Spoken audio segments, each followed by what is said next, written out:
Welcome back, everybody, to Python for Physics.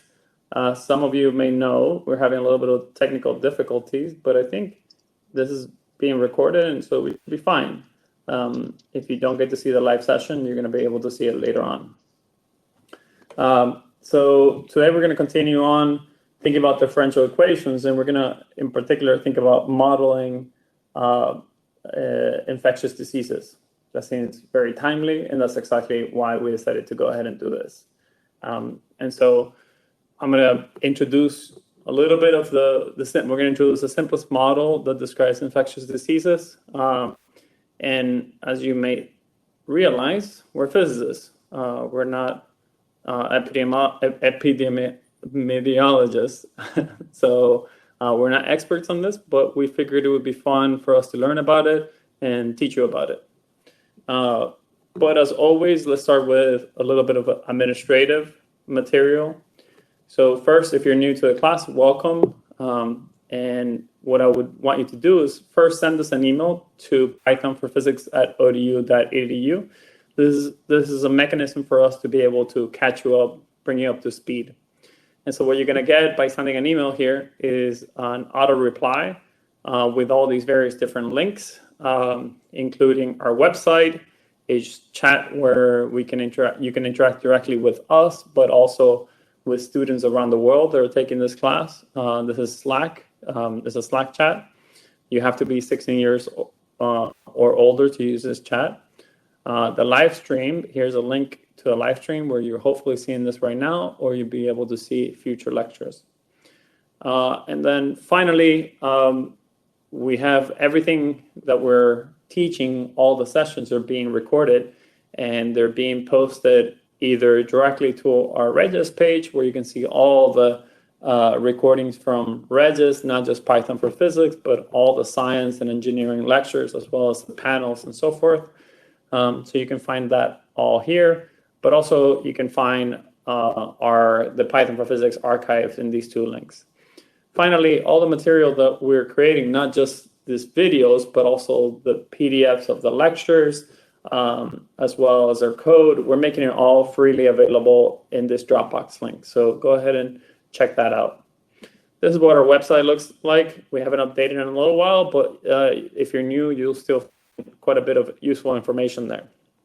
And something that we've been doing is posting nice comments or feedback that you may have. So in fact, if you have anything to tell us, whether it's regarding the structure of the class, the material that we're covering, and you want us to post it on the website, go ahead and send us some messages. Also, we like to hear how you're doing. So why don't you go ahead and tell us right now how you're doing, and tell us where you're coming from. We like to hear that we have friends around the world. The last thing is that we've created another Dropbox folder where you have editing rights, so you can put your code and show it off, not just to us, but all of your peers. If you want access to that, just send us an email to this same, but put this on the subject line, Dropbox access. Okay, and we'll give you access. And so today we're going to be building off material that we covered in the last week regarding calculus and differential equations. And so I figured I would start with a little mini review of what we saw last week, which was a brief introduction into calculus, very, very brief. And I motivated this by first thinking about rates of change in the context of physics. And so first we defined velocity, and we defined velocity as a change in position divided by the change of time. And the instantaneous velocity is this same definition in the limit where the change in time is going to zero. Okay, this is this limit where you take this difference and you take the limit as the delta t goes to zero. That's known as the derivative of x with respect to time in this case. And so this d is telling you you're taking a derivative, which really means taking this limit. Okay, and taking this limit mathematically in calculus is, it can be challenging depending on the function, but it's relatively straightforward numerically to do. Give me a second. See if that works. Oh, no, it doesn't work. Which one? It's a UBC. UBC? Mm-hmm. Okay. Yeah. All right. Thank you so much for your patience. So this was the definition of velocity. We then introduced acceleration, which I forgot to put the slides, but you can look at it in the previous slides. So acceleration is nothing more but the same definition, but on top, instead of having the change in position, you have the change in velocity divided by the change in time, where you're taking that change in time to 0. Okay, that's the definition of an instantaneous acceleration. Okay. Okay, so this brought us to starting to take derivatives of functions, and eventually we introduced differential equations. And so a step in this direction is we introduce this derivative again in the same form as before, but we introduce now a spacing A, which is defined as it defines a separation between the final point and the initial point. And in fact, the difference between these 2 points is equal to 2A. Okay, so it's just a particular way for us to define these differences of our independent variables. In this case, I'm thinking about x as our independent variable. Okay, and the reason why this is useful is because numerically, we're going to be defining our code and all the expressions are right. I'm going to be using A as the measure of the distance between the first point and the final point, okay? And so we defined that, and all the expressions that follow use this expression. And there's quite a bit of motivation, the strong motivation for studying differential equations in calculus. I'm motivated with different examples in physics that are of interest, and so this was our motivation. And I did show the slides. I did have the slide for the review for the definition of acceleration in terms of the derivative of the position. So here it is. It's exactly what I said: the change in velocity divided by the change in time. Perfect. And this was the summary of the equations that we looked at and considered in the last chapter. So in terms of physics, calculus, numerical definitions and solutions for differential equations, and I gave you a little bit of tricks within Python. And the task that you had to do, and some of you have started this, so very good, was actually a series of different exercises. So I'll go somewhat fast through them. The first one was to define a derivative, a numerical derivative.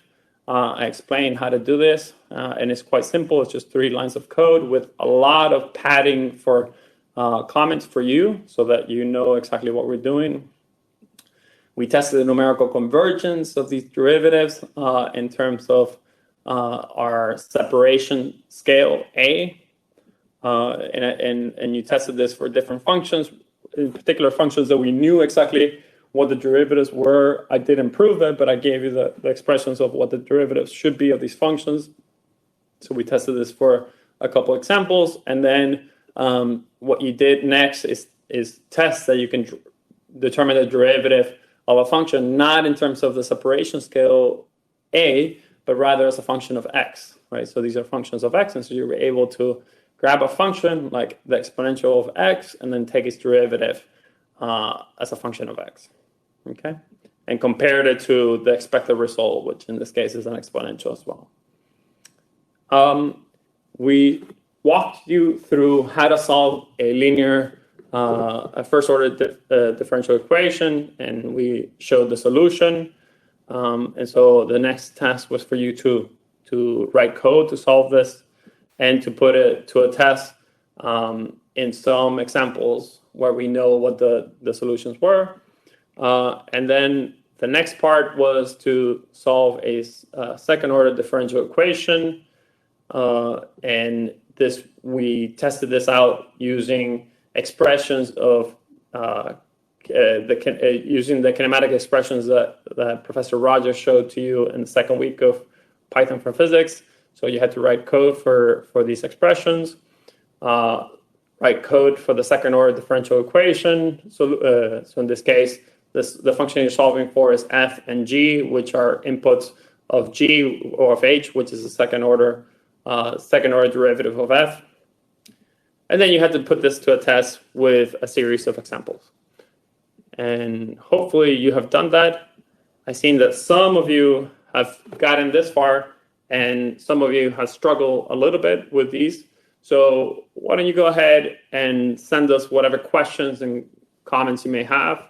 If you're getting stuck on anything, perhaps we can try to get you unstuck. Perfect. Okay. So thank you so much. All right. So don't despair, everybody. I'm not going to run out of power this time. So we're good. Okay. So maybe this is a good time to stop. So next, we're going to start thinking about first order differential equations, which we've seen already, but now in the context of infectious disease models. So maybe RTAs can see if there's any questions. Have we solved our technical issues of people being able to log in and comment, or?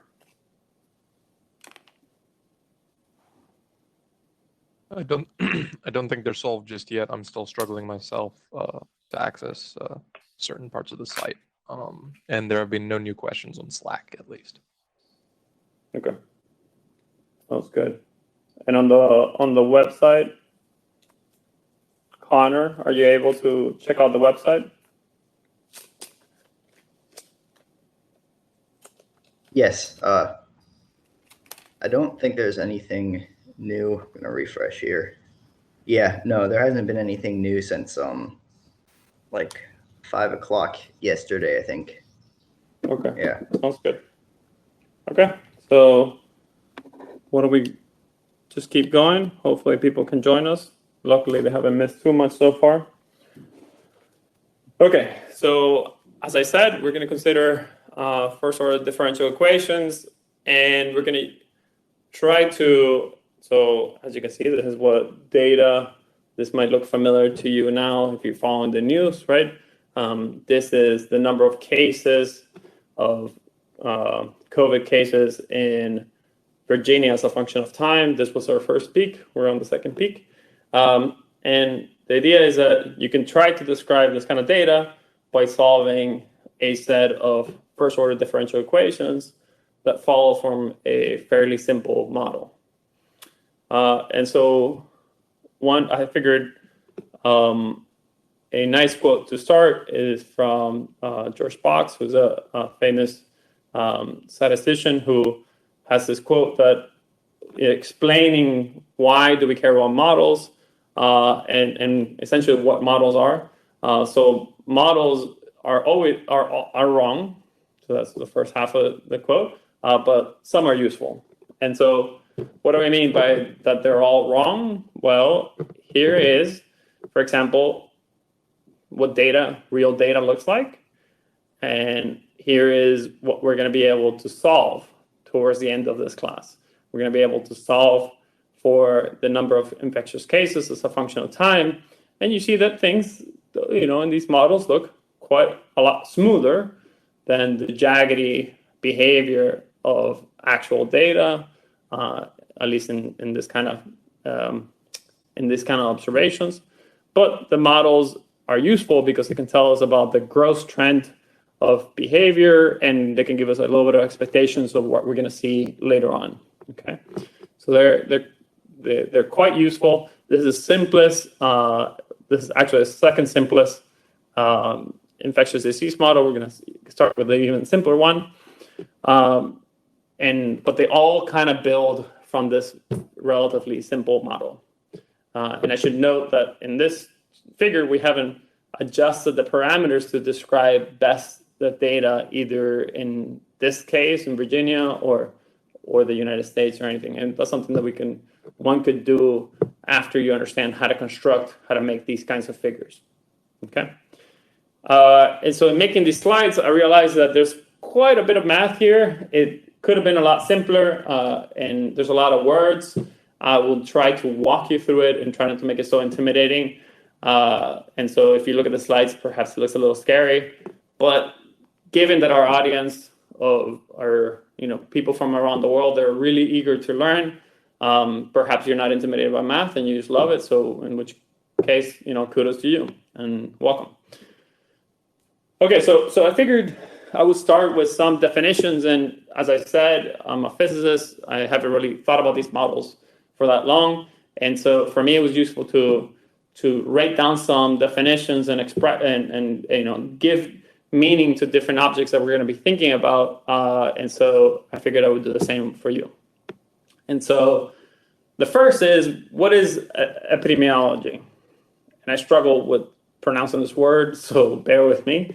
This is the study and analysis of the distribution, patterns, and determinants of health and disease conditions in defined populations.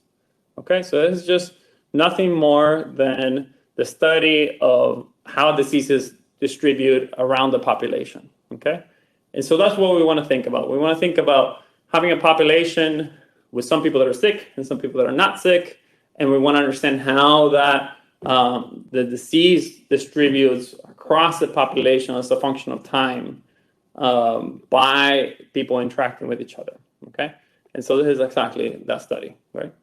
This is exactly the field that studies that. And as I said, we're going to start with the simplest model, which is called the SIR model. And the SIR model, it just considers, it grabs the population. Let's say, think about your state, your country.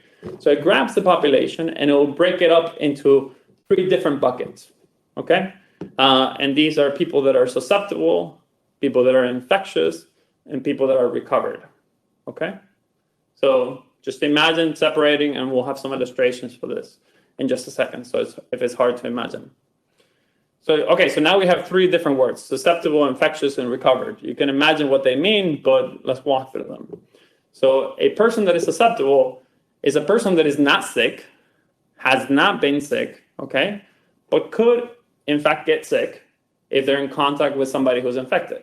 Okay, so they're susceptible to being sick, okay?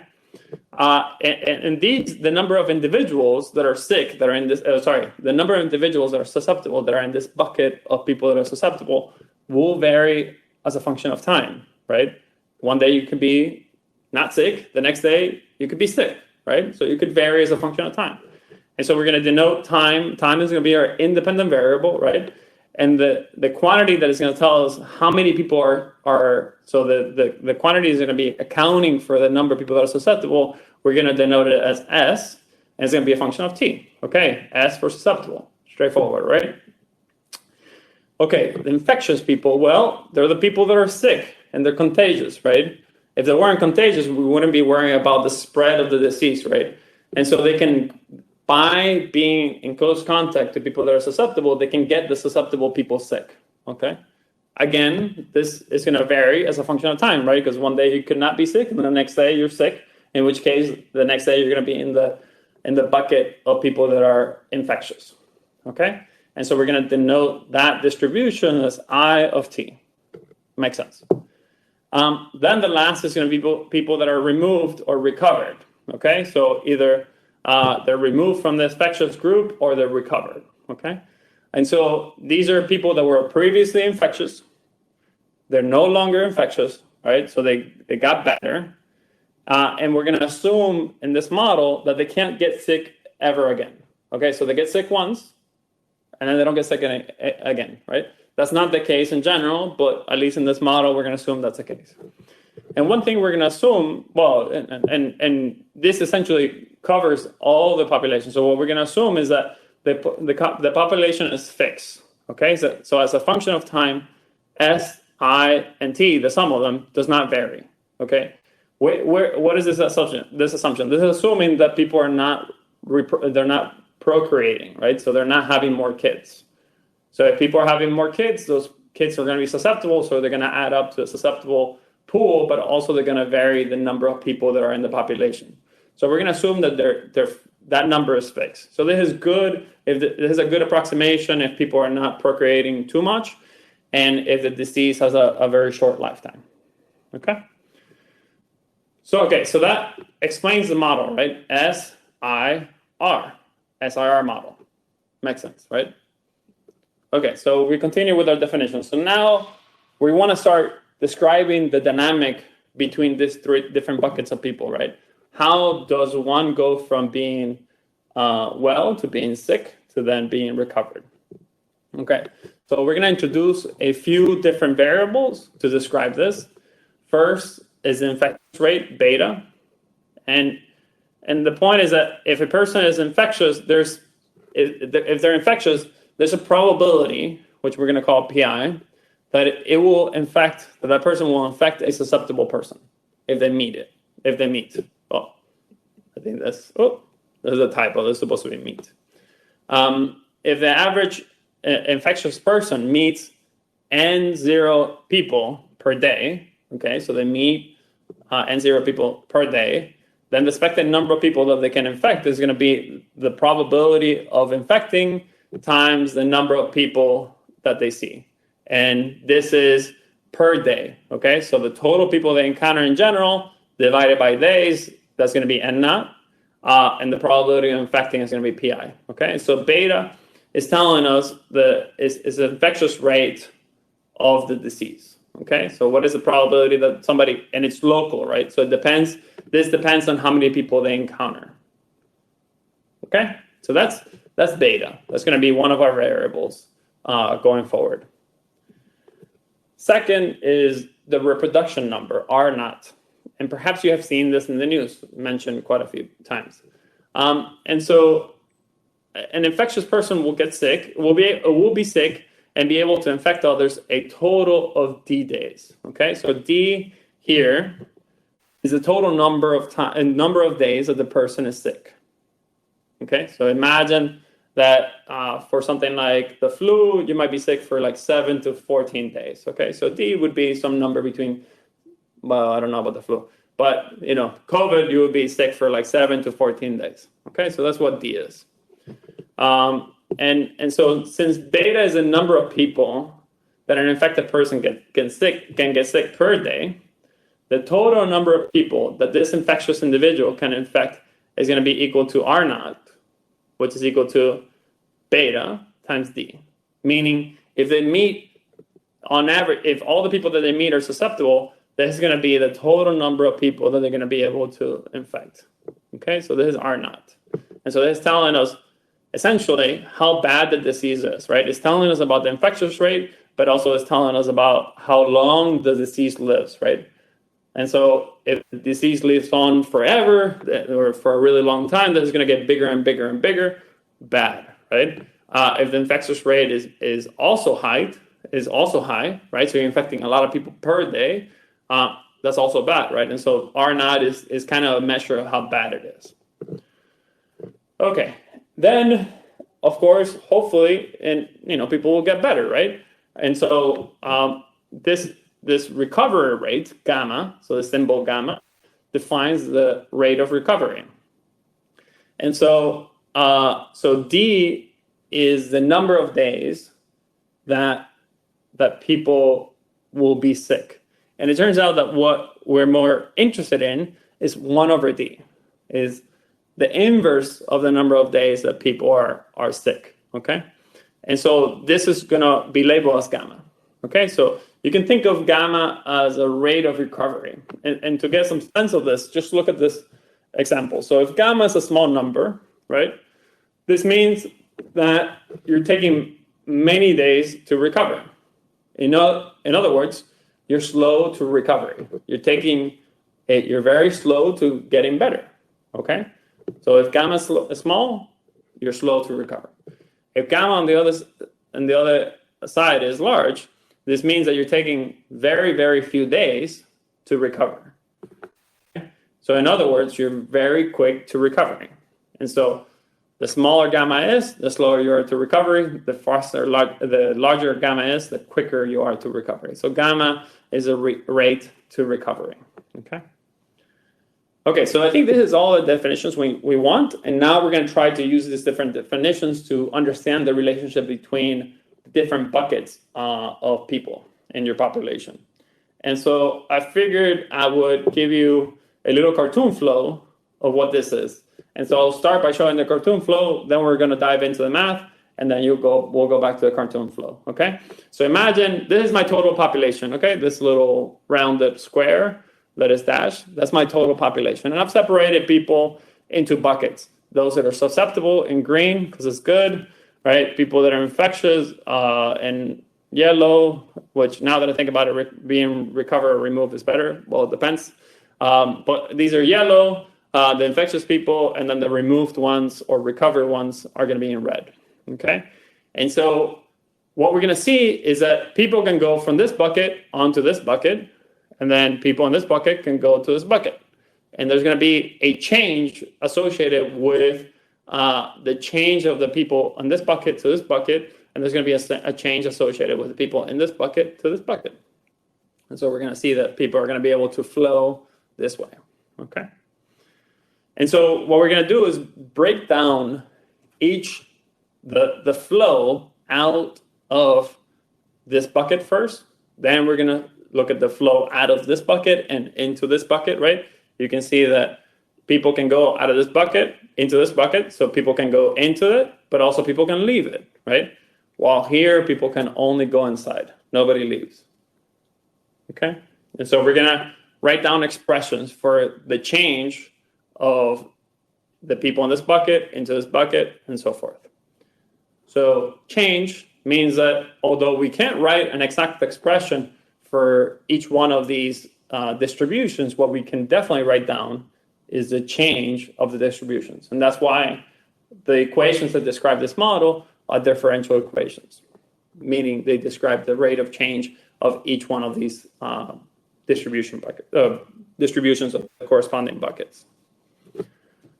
So let's start with the susceptible equation, okay? So each one of the slides is titled the SIR model, susceptible equation, then we're going to think about the other two equations.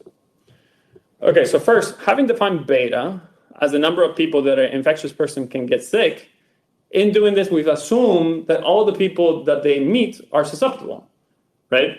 But that's not true, right? Only a fraction of the population that we're going to encounter is susceptible, okay? And that fraction is going to be the number of people that are susceptible divided by the total number of the population, okay?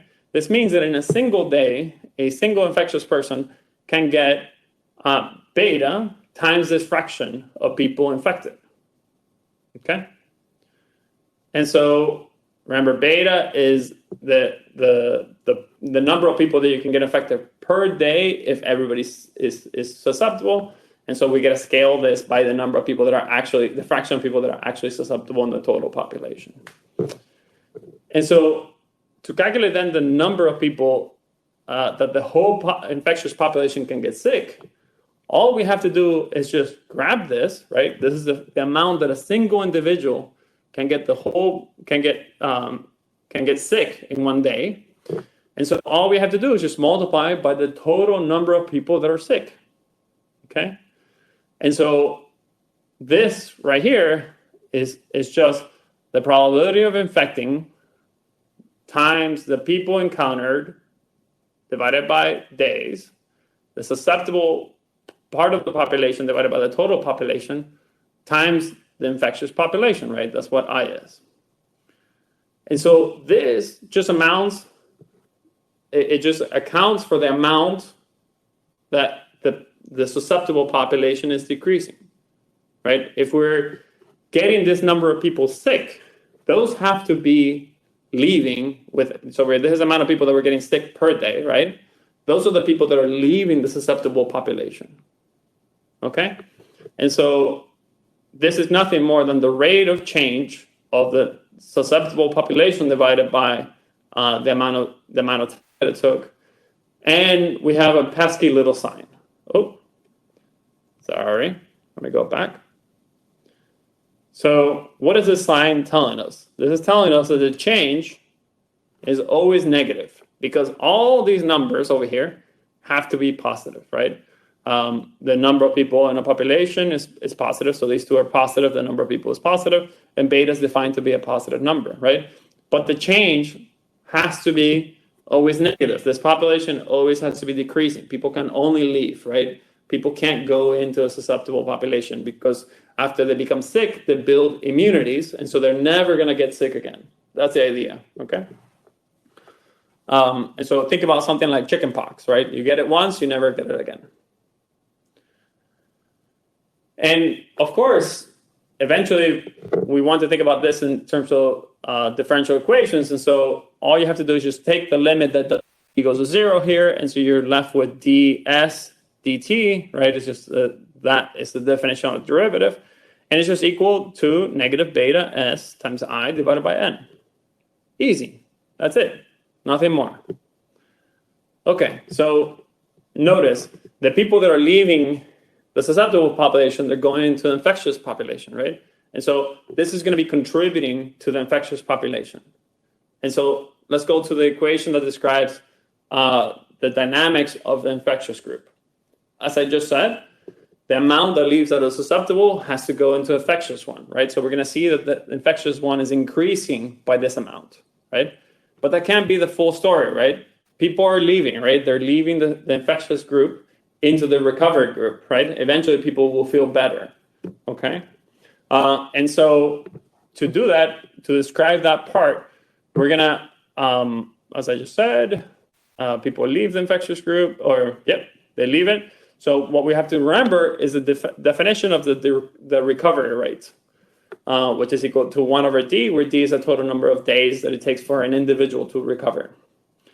This means that in this number of days, all the people that are infectious, if left alone, right, they're going to be recovered. So in this amount of time, in the total d days, all of the infectious people, by definition, have to feel better, right? Because let's say that d is 7 days, right? So it takes, and I have, let's say, the flu, and it takes me, d is 7 days for the flu, okay? If I get sick in this instant, I'm the newest person to be in the infectious group. And it takes me 7 days to get better. Since I'm the newest one, by 7 days, all of us will feel better unless we infect more people, right? Unless more people keep coming in. And so this means that the rate at which people are leaving the population, the infectious population, is going to be I divided by D, which is equal to gamma I. And this sign, this negative sign, again, is telling us that this is the amount by which the population is decreasing, right? And so putting these two pieces together, the rate of change of I is equal to the same term by which the susceptible population was decreasing, minus up to a sign, right? Up to a sign, in this case is positive, minus the rate of change of people leaving.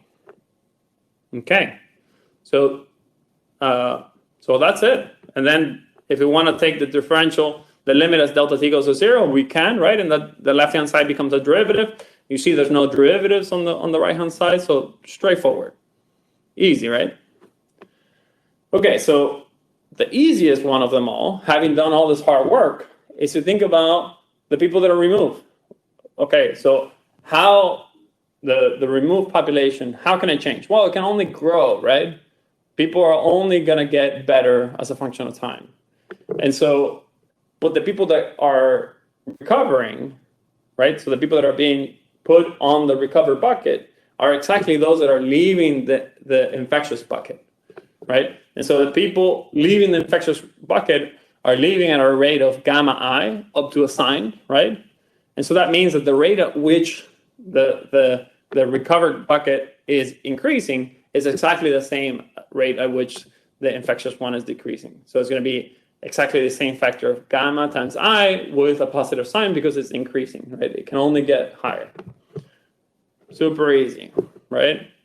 And then if you want to take the differential form, just take the limit as delta t equals to 0, and you get this. Okay, quite easy, right? And so it's, you know, as I wanted to emphasize, the SRI model assumes that people get better, and once you get better, you never get sick again, right? And so this might actually not be true for COVID, right? There's cases of people that are already getting sick, and so you can maybe land already, they've gotten sick twice, and so you can land back on the susceptible bucket. And so there's, you know, this is one modification, right, where this model can be altered to try to describe something like COVID. But that's relatively straightforward given what we've seen, right? To be able to then accommodate that people can go from this bucket to this bucket, there's no reason why, we can't just alter the equations that way. Okay, so in summary, so this is essentially everything that is needed to describe the SRI model. So it just describes the population. So just to summarize what this model does, it describes the relationship between three different populations. And it results in three coupled equations. What does that mean? It means that the equation describing the behavior of S as a function of time depends on S, but it also depends on I. Okay? But the equation that describes the behavior of I as a function of time depends on S as well as I, right? And so, and lastly, the equation that describes the time dependence of R depends on I. And so they're all coupled together. They're all related. And so you need to solve them all simultaneously. So you need to know the behavior, to know the next step in the next value of S for a given time. You need to know the value of S itself, but also the value of I. Same thing for I. You need to know the value of S as well as I. And for R, you just have to know I. Okay? And the point here is that these are all, although it might sound slightly more challenging than what we saw last time, these are all first-order differential equations. And if you remember back in our last class, we considered a second-order differential equation, which was daunting at first, but then we were able to scale it down to two coupled first-order differential equations.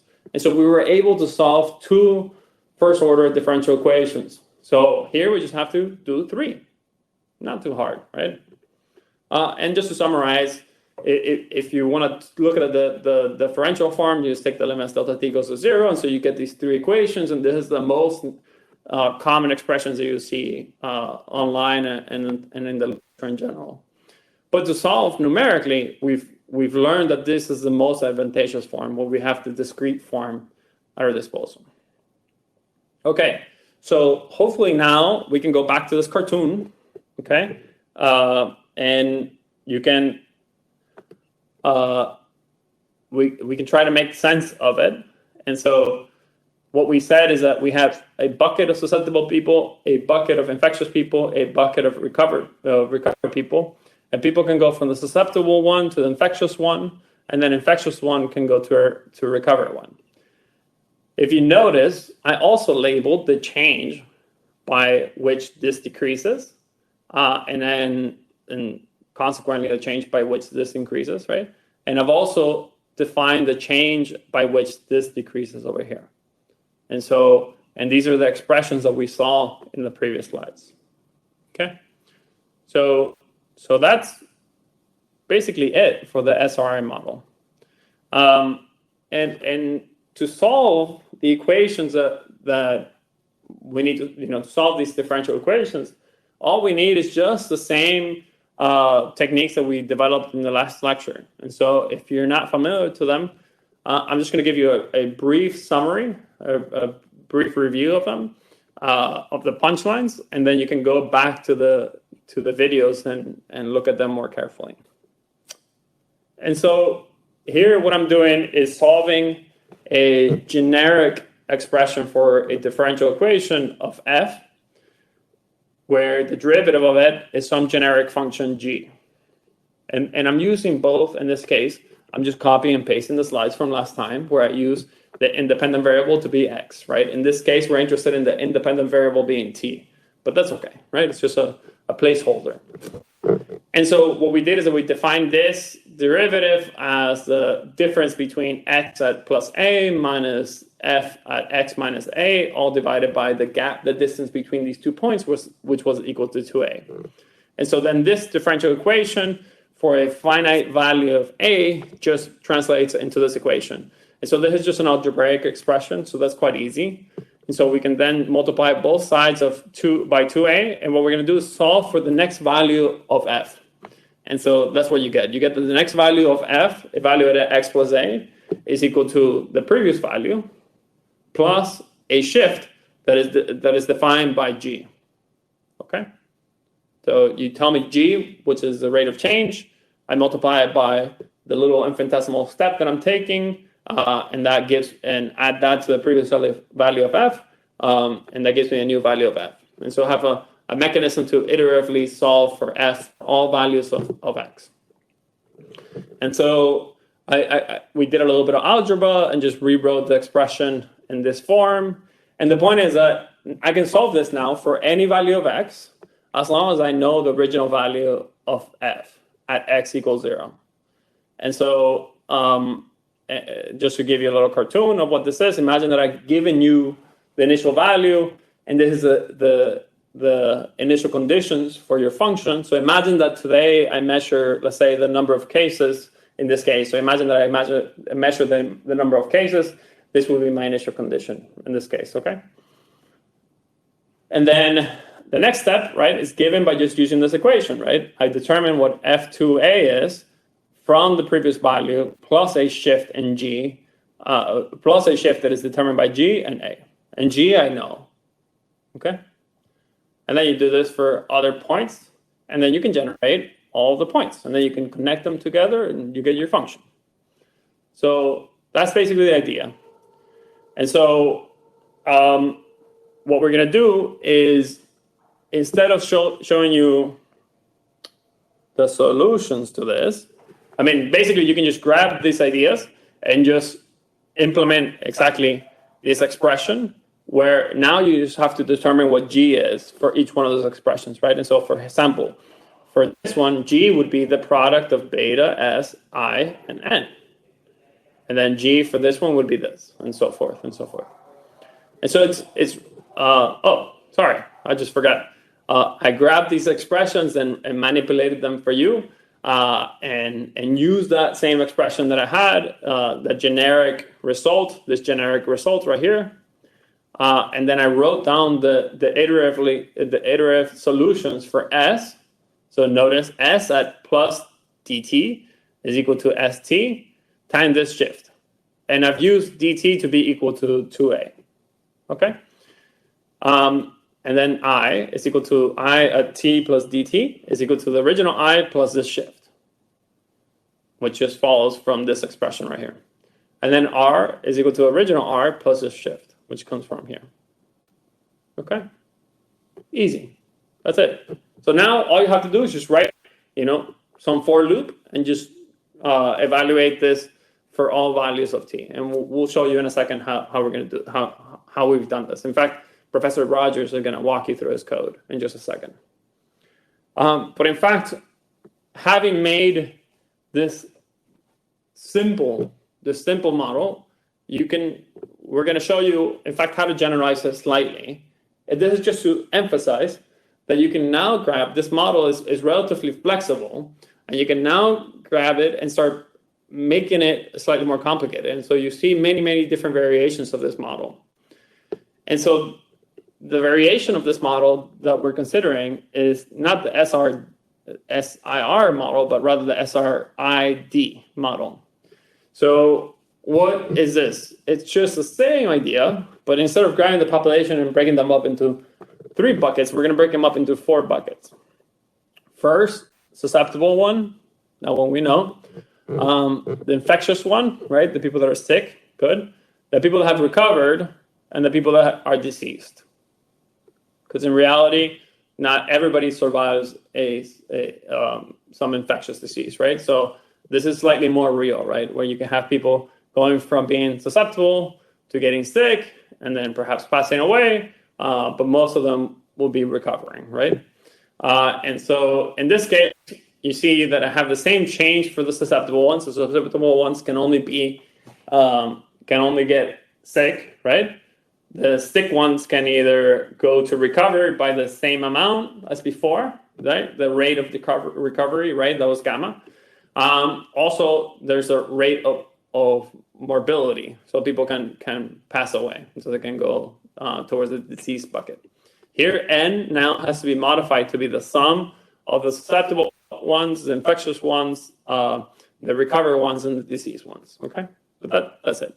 And so you can have flows that look like this, right? Some people from the susceptible bucket can go into into the infectious bucket, but then the infectious bucket can be distributed in two different ways. Okay? And so how does this change? It doesn't change by much. The model is relatively easy to generalize.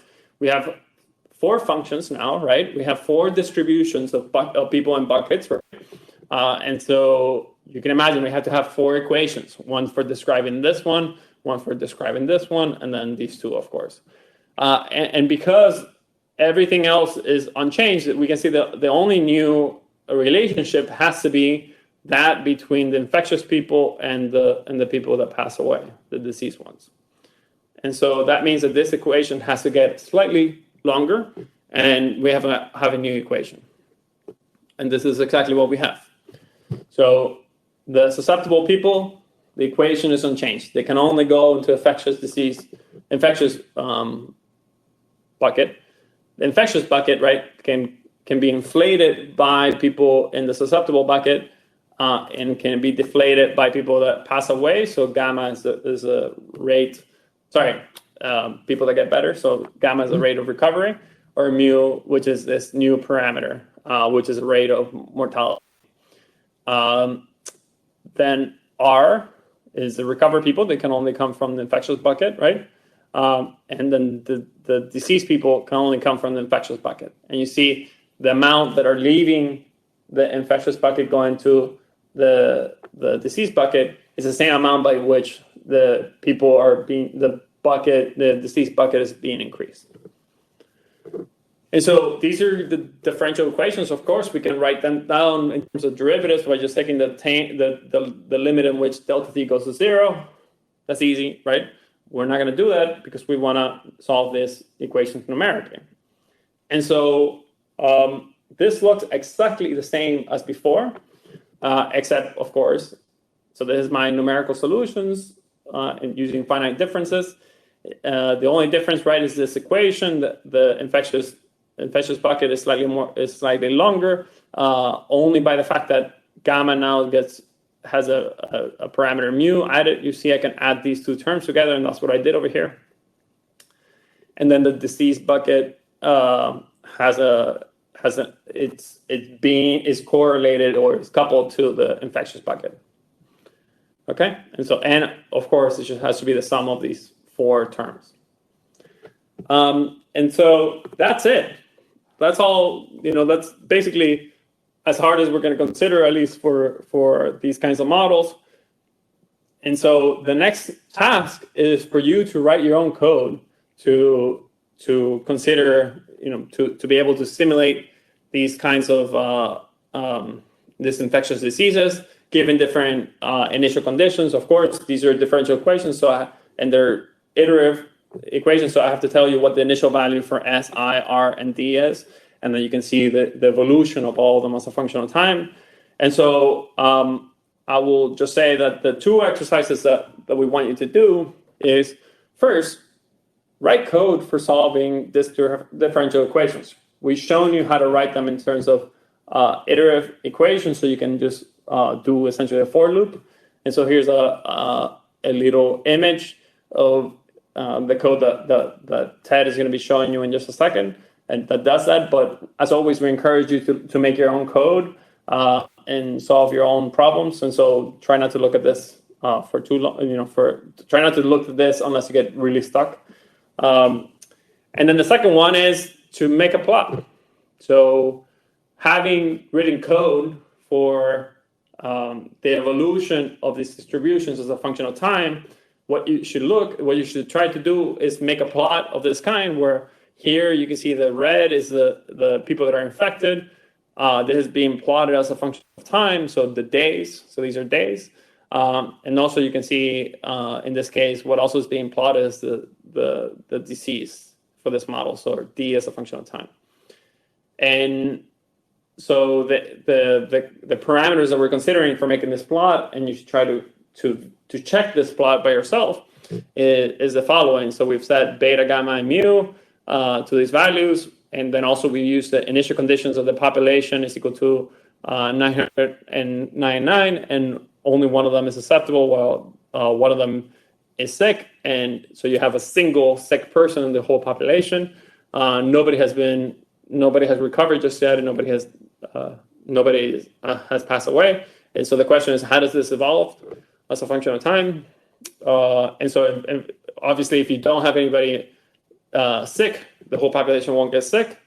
And so that makes quite a bit of sense. And you can look back at the equations, right? If the infectious population is 0, right, you would just be shifting this by 0, the susceptible population, and then everything else would be shifted by 0, right?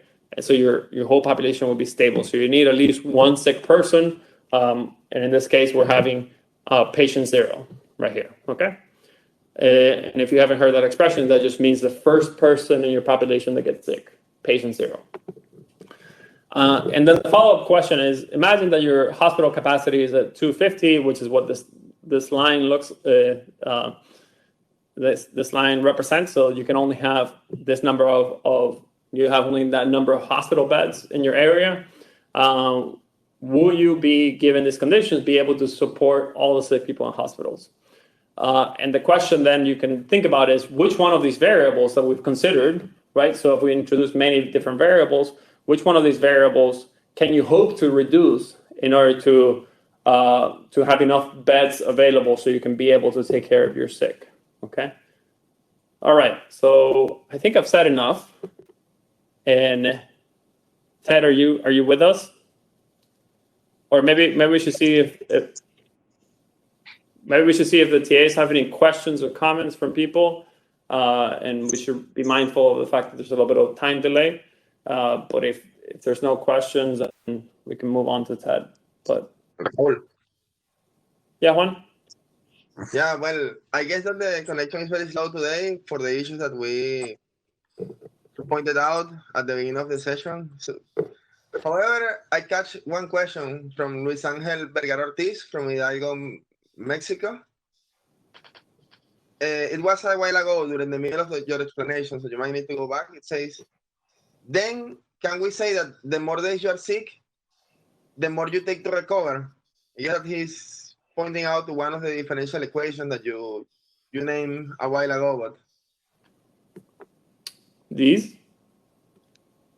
I guess so.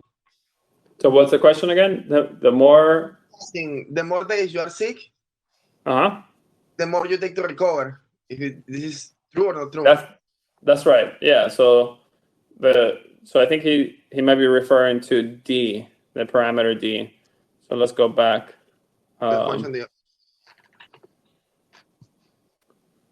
maybe he's referring to D. So D is the total number of days that it takes for a person to recover, which means it's a total number of days that person is, or that here we're talking about a whole population, right? So we're talking about the average number of days that people are sick, right? So you can have, let's say, with COVID, it's probably somewhere around, the average is probably going to be closer to 14, let's say. So you can have an average of this, let's say 13, but some people will take a week and some people will take many more days, right? So there will be a distribution of the amount of time that people, that people take that are sick with the disease, right? And so this D is the average of that. It's just representing the average number of days that people are sick, which means the total number of days that it takes them from being sick to being fully recovered.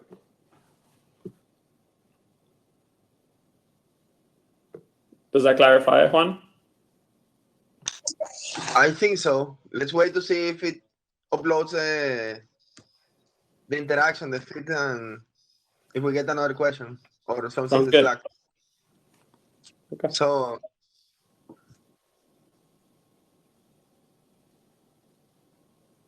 anything else, or should we let Ted go ahead?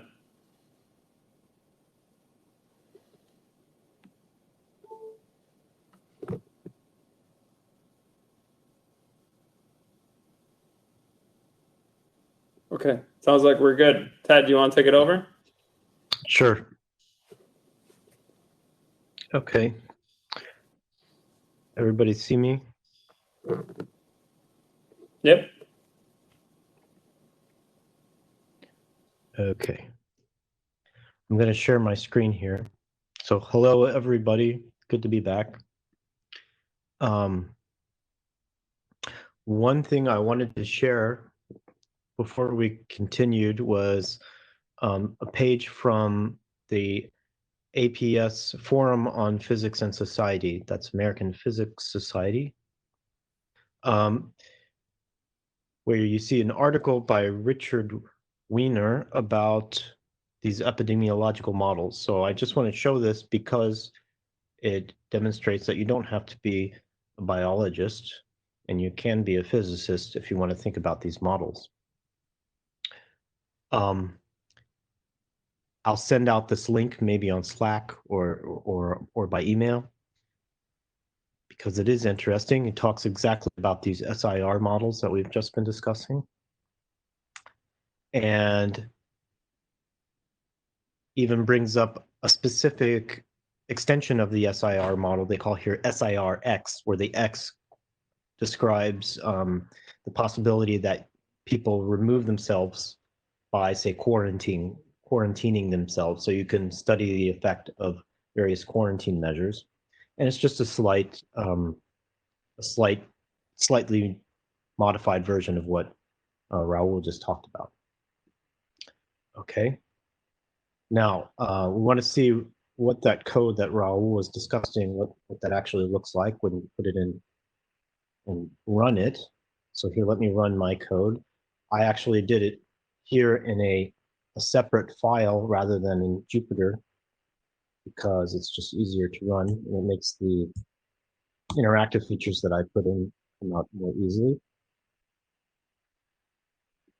So here you go. I've just put in here the infected and deceased populations. Those, I think, are the most salient, the ones that you probably most immediately look at when you go to, say, websites that show what's going on, how many people are infected, and how devastating is the effect.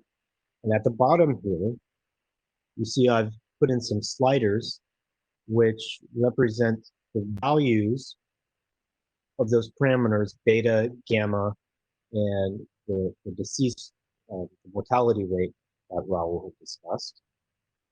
And I put in some initial values here, and now I can slide them around as well. So if I want to see what happens if I lower the infection rate, then the number of deceased, which is indicated by the red line,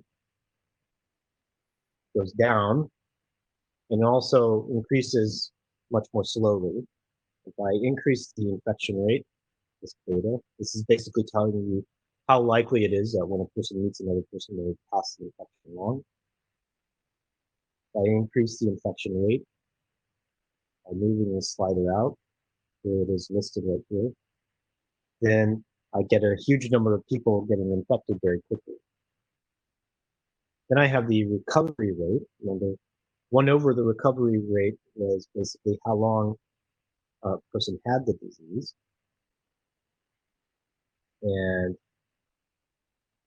the recovery rate,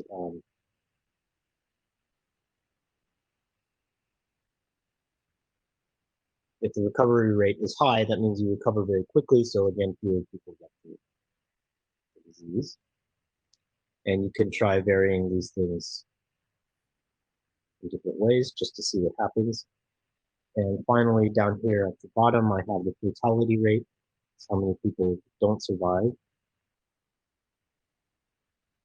If nobody survives, if few people survive, so if the fatality rate is high, then the number of infections doesn't really increase very much, because those people are all removed from the population and they can no longer pass it on to other people. Of course, you want to minimize that in any case. And then I've been building in some different features, some that Raul showed, like this hospital capacity. I don't know what the hospital capacity in a particular population really is, so I just put it at a certain place. But it's just something you might want to know. Like how high can the infection rate get before hospitals start to become overwhelmed?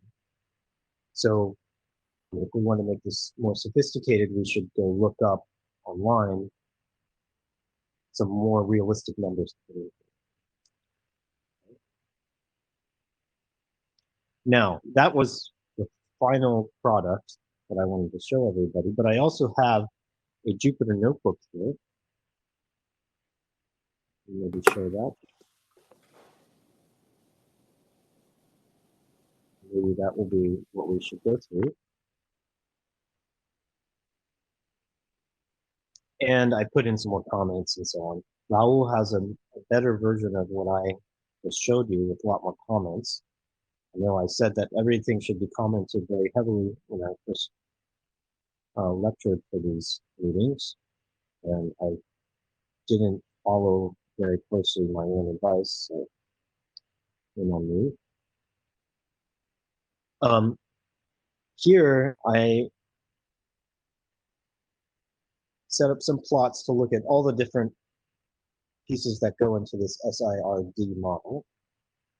Okay, in the example I just showed with the sliders, I was only looking at the infected and the deceased because I don't want to clutter up the graphs too much. But in the Jupyter notebook, I can make a bunch of graphs separately very easily, so why not just see what they look like? Make sure that they all obey what you might reasonably expect them to behave. The susceptible starts at some high number, basically the entirety of a certain population. And of course, the number who are susceptible get taken out and get into the infected category. And at least within this model, they never become susceptible again. So eventually the susceptibles go way down. People who are infected, that rises to a bump, but then they start to get better. And as the number of people who are susceptible goes down, eventually everyone starts to become recovered. So I have a recovered graph here. So the R in the SIRD model looks like what we would expect. At first, nobody was recovered because nobody got sick yet, except for the patient 0. And after a long time, pretty much everybody's going to be recovered, except for the people who didn't make it, or deceased. So I have that appropriately labeled black. So these plots were made using all the techniques that that we talked about earlier in the summer. Now I have here several implementations of this differential equation solver, this basic differential equation solver, and you can see the steps here. Now I've got this is basically implementing what Raul just talked about. We've got the susceptibles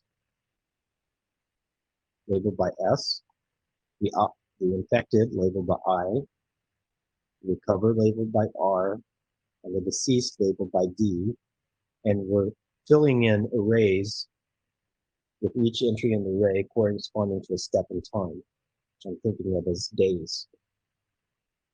Or actually, I think I made it tenths of a day. Okay. So the next step in time is given by the previous step in time, just as Raul will discuss. And actually, from the class where I teach this, I have a chart showing how this loop actually works. So for any of these differential equations, we have a system of differential equations here, but for any one of them, we can express it as some kind of derivative, basically a delta something over a delta time, equal to something that we'll call f. Each of those equations has a different f, okay, but it tells you, given some x and some t, given some x here is a stand-in for either s, I, r, or b, given one of those and given the time, we have some rate. And we have to start out with something that we specify. So maybe for infected, the starting point would just be 1 if we assume that there's a single patient 0. One person on an airplane lands in that country. Okay? And that corresponds to an initial rate. And then there's an initial time, which I often take to just be 0. And then we step through times, just like Raul said. Okay? This is called a finite difference method. And this is one of the simplest methods. It's called a simpler Euler method. And to map what that is doing into my code, maybe look at a chart like this. We start with some initial value for whatever function we're looking at. So the initial infected, the initial susceptible, whatever, the initial time, that is its initial F0. And that allows us to calculate the next value in time. So one step into the future. In this case, 1/10 of a day step into the future is equal to the x0 that we had. The t0 that we had goes into getting this f0, this rate, and then we just multiply by that t. And then we can take the result there and repeat. The new x1 gives us another derivative, right? And another initial x. We still use the same xt, so that is the next step in time. So what you see is that each step in time is given by the x and the f from the previous step in time. And I hope that if you study this long enough, we can see that in the code here. So you see s dot, the dot means derivative. So this is the derivative of s, for example, the derivative of susceptibles. So that's one of the f's that I have here.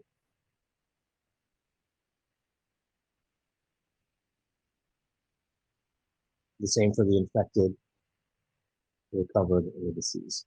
So these equations, this equation is exactly this equation, and again, done over and over again until I've got all of the s's. Now, where do I get the s dot, I dot, r dot, d dot? Well, I have a function that I call model. This is the model, the SIRD model. And I think I wrote it out explicitly back at the top. Indeed, the SIRD model is right here. Okay. It takes some arrays that it's going to fill up with the results. It's going to take some arrays for S, I, R, and V, and some values for beta, gamma, and mu, the parameters that we'll discuss. And this S dot, I dot, R dot, and D dot is simply filling in exactly these equations that Raul discussed right here.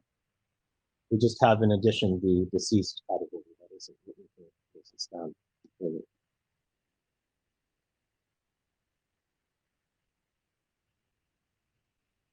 Yeah, okay. Basically this set of equations. Okay.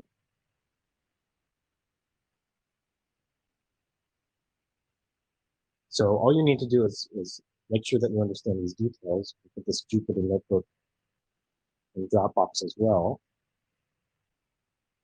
Now you notice that I have this nice bump here. I guess you shouldn't call it nice since it's still impression. It's a bump, and you hear on TV people talk about COVID coming in waves. There's a first wave, and then there's a second wave. But if you look at this model that we've set up here, so let me run my interactive version again so we can mess around with it. Here's the number of infected.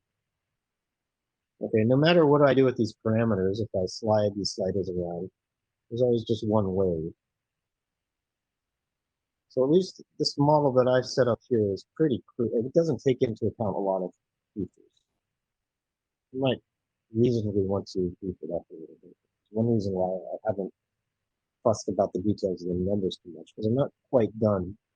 And it's a nice start, but it could be a little bit better. Now, if you've been following the news, then you probably noticed that there isn't just a single wave, a single phase, but there's a bump that we had in April, and then everybody sort of got acclimated to what was going on, with everything was going down, and people sort of relaxed and put down their defenses, and then there was a huge second bump going on right now. Okay. So to get something that's not just describing some generic infectious disease, but something more like the COVID-19 diseases we're experiencing right now, it would be kind of cool if we could get something with a second bump. Okay. I'm just bringing this up to emphasize that you can play around with this. What I would suggest for everyone to do is first see if that you can reproduce the basic features that we discussed here. Okay. But keep in mind that you can extend this and flesh it out a bit more.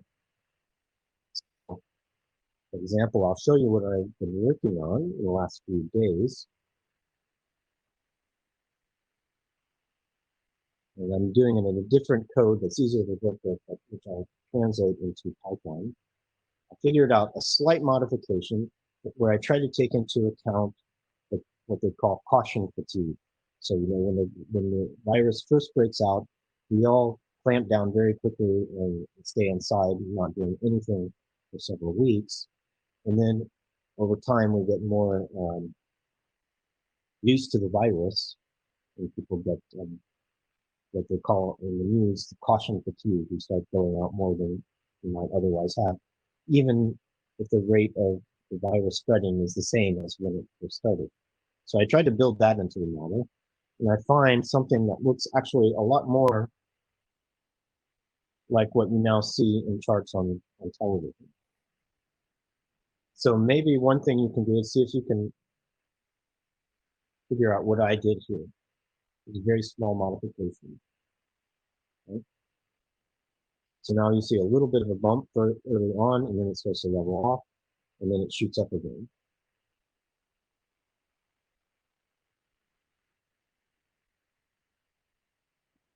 Okay. So unless there are any questions, maybe we could let people work on their own implementation of this. Oh, that was pretty fast. Not much else to say.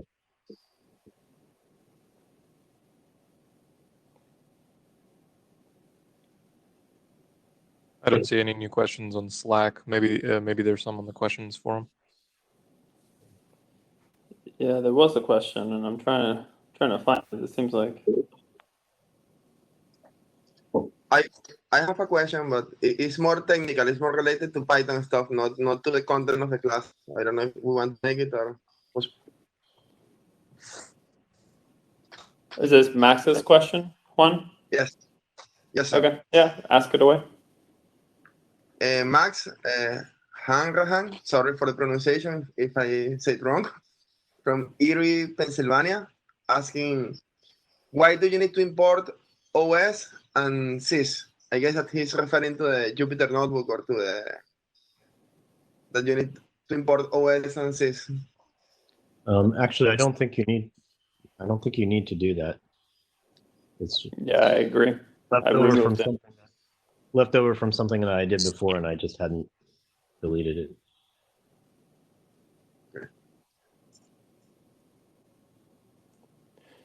But Ted, do you want to maybe repeat the challenge that you presented to the students, and we can update the slides and incorporate it. But just to summarize, so you made, what I understood is that you made a small modification to the model.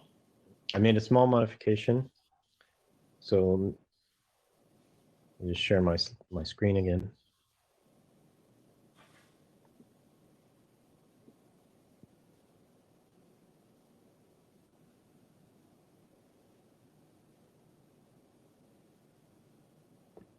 So I wanted to try to mimic the two-wave effect. And actually, the two-wave phenomenon is not really specific to COVID-19. And if you look through the history of viral pandemics, they often come with a small initial wave and a big second wave. This happened in the 1918 to 1920 influenza pandemic. So I wanted to see if there is just a small modification that I could inject that would produce this phenomenon. So my challenge is for people, well, first make sure that you can reproduce the basic SIR and SIRD model, and then see if you can figure out how to do that on your own. Just take the equations that we wrote down, the equations, system of differential equations we had for SIR and SIRD, and see if you can produce something like what I have here, or better yet, produce something that very closely mimics what you find online for the data associated with COVID-19.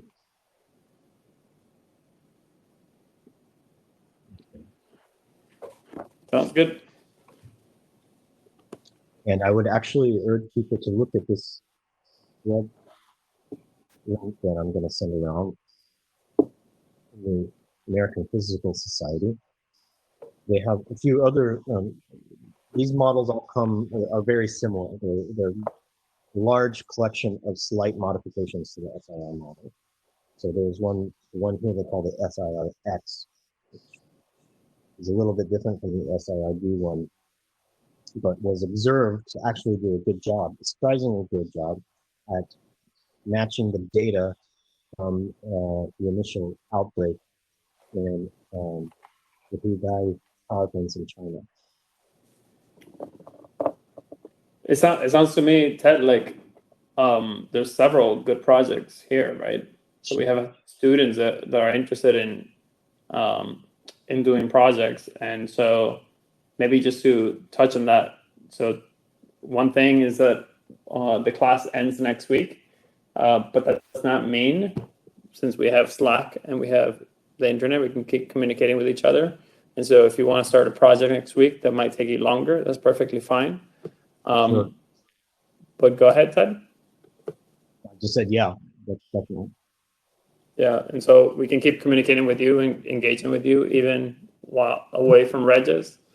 Also, and so now that we've taught you how to solve differential equations and model different systems, here now you have several different models, and you can try to maybe do an array of coding up these different models and seeing perhaps which describe which disease is best. So you want to go ahead and tell us what were you going to say, Ted? Oh, nothing. I was finished. Hello? Yep, I hear you. No, I was done. Okay, sounds good. So we'll send that link around. What we can do is post it on the slides. We can update the slides, which are already present on the Dropbox folder, including Ted's challenge for you, and also this reference so you can consider different models. And so I would encourage you, as Ted has said, to go take a look and see, which models you want to look at first. Okay, so I think perhaps we're at the end of the class. So maybe, Ted, let me share really quick my slides just to say couple. Can you guys see my slides?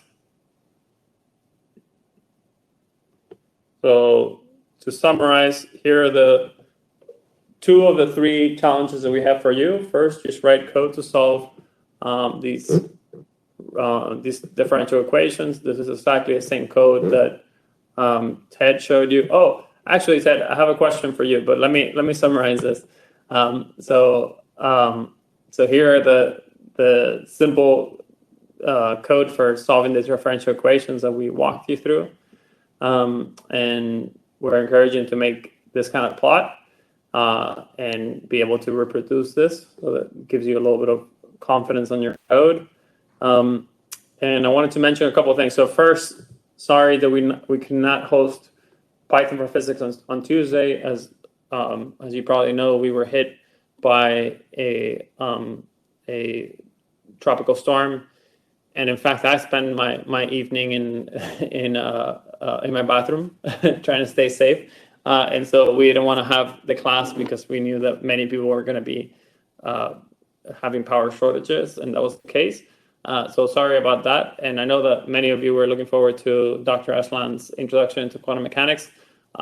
She's still planning to do it next week. Okay, so if you're looking forward to that, don't despair. And then Thursday is going to be our last day, and so we still haven't decided what we're going to talk about next. So if you have any opinions about it, send us a message so we can perhaps continue on these solving differential equations, or since we already looked at 1/2 of calculus, perhaps we can start thinking about integrals. And so I'm still debating on what we're going to talk about then, but certainly we'll meet Thursday. And the last thing that I wanted to ask you, Ted, so you had this little slider, this adjuster for the figures, and that's a cool thing that we haven't really talked about in the class. Would you mind maybe explaining how you did that in your code? Honestly, I looked it up on Google. Sounds good. Yeah, I don't know. It would take a long time to go through all of the logic of that. Yeah. So I think probably the most practical Well, thing is it's Yeah. on your code, so they can just look at it. yeah, try just to look at replace it. Yeah. Okay. The logic would take a while, and I'm not sure it would really be that enlightening. Sounds good. Okay. Well, do you have any questions from anybody else out there? I guess some people are still struggling with getting online. Okay. Well, I guess sorry that you couldn't be on the live session, but as always, we're gonna make all the videos available. So if you're not seeing this live, you're gonna see it afterwards, and we'll be in contact. Send us an email with your thoughts, comments, and telling us how you are, and then we'll talk to you on Slack. Okay. So that's all we have for today. Hopefully that was useful, and you can now maybe look at these plots that you see in the news and have a little bit more intuition about them. And I think after you write your own code and you look at these expressions more carefully and you look at the definition a little more carefully, I really think you're going to have a better understanding of the history that we live in right now. So, all right, take care, everybody. Thanks, Ted. Thanks to the rest of the team. Everybody have a good day and stay safe.